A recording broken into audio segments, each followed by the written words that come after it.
This is Jocko Podcast number 38 with Echo Charles and me, Jocko Willink. We're slogging over Africa. Foot, slogging over Africa. Boots, moving up and down again. There's no discharge in the war. 6, 7, 11, 5, 9 and 20 miles today. 4, 11, 17, 32 the day before. Boots, moving up and down again. There's no discharge in the war. Don't look at what's in front of you. Boots, moving up and down again. Men will go mad with watching them, and there's no discharge in the war.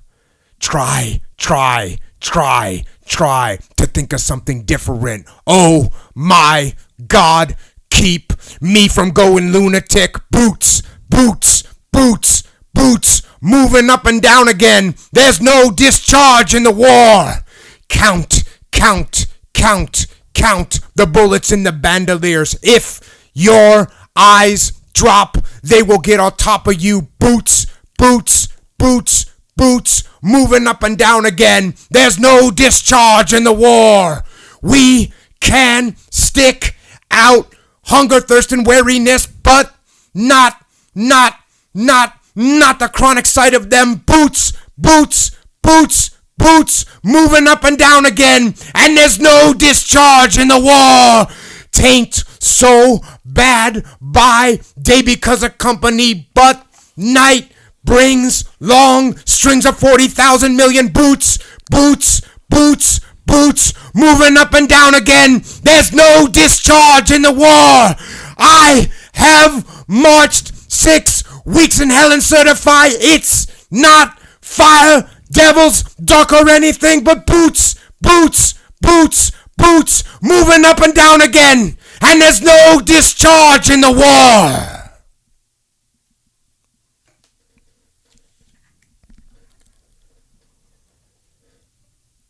Good evening, Echo. Good evening. That's a poem called Infantry Columns by Kipling, Rudyard Kipling, who we've actually read before on the podcast.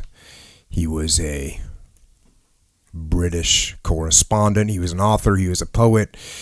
He was a patriot, a British patriot. And he was actually also critical of war.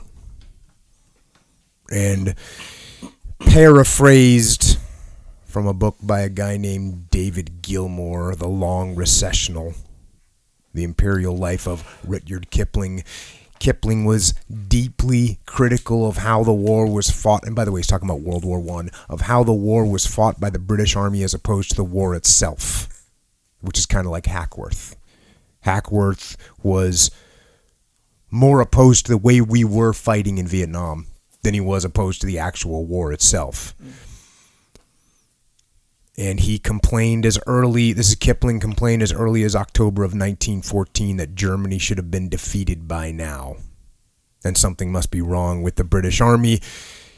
Kipling was shocked by the heavy losses that the British Expeditionary Force had taken by the autumn of 1914 and blamed the entire pre-war generation of British politicians who he had argued failed to learn the lessons of the Boer War. And as a result, thousands and thousands of British soldiers were paying with their lives for failures in the fields. And so there's some definite complexities to Kipling, and it actually goes a little bit further and deeper with these complexities, and there's a reason I started off with that poem.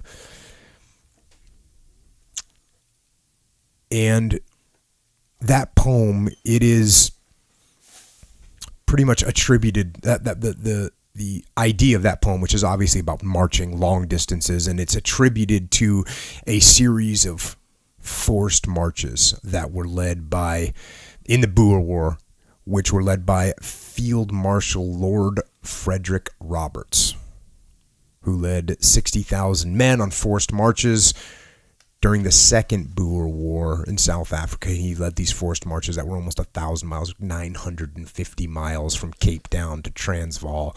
Okay. And so that's kind of where this poem comes from, about how maddening it is to march and how hard it is.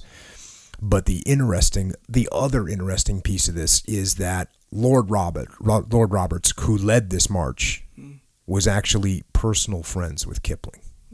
They were close friends. And Lord Roberts was commander-in-chief of the army during World War I.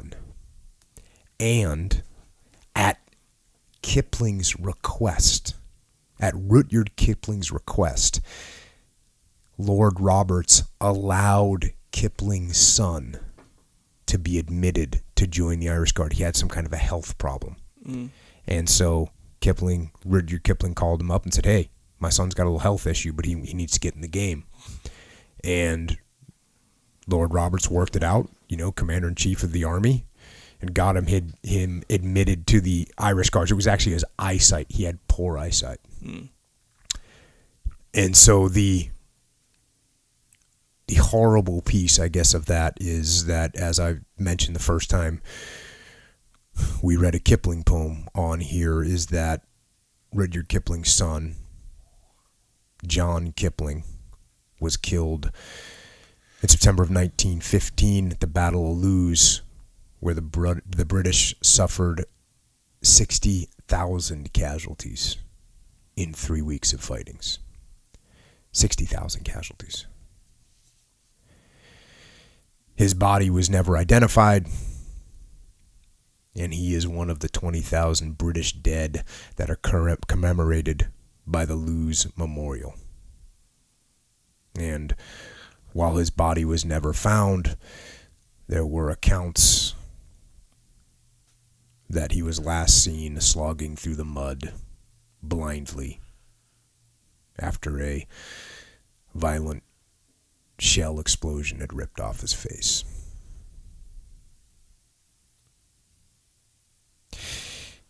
And there's further connections, and one of the lines in the poem is that there's no discharge in the war. And this is actually from the Bible. Ecclesiastes 8:8 says, there is no man that hath power over the spirit to retain the spirit, neither hath he power in the day of death, and there is no discharge in that war. So what he's saying there is, no man hath power over the spirit to retain the spirit, meaning you can't keep your soul. When it's time for your soul to go, you can't keep it.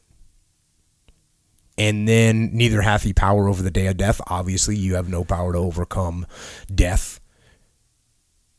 And there is no discharge in that war. And that is that this ultimate struggle between life and death, that war that we fight for life itself, there's no escape.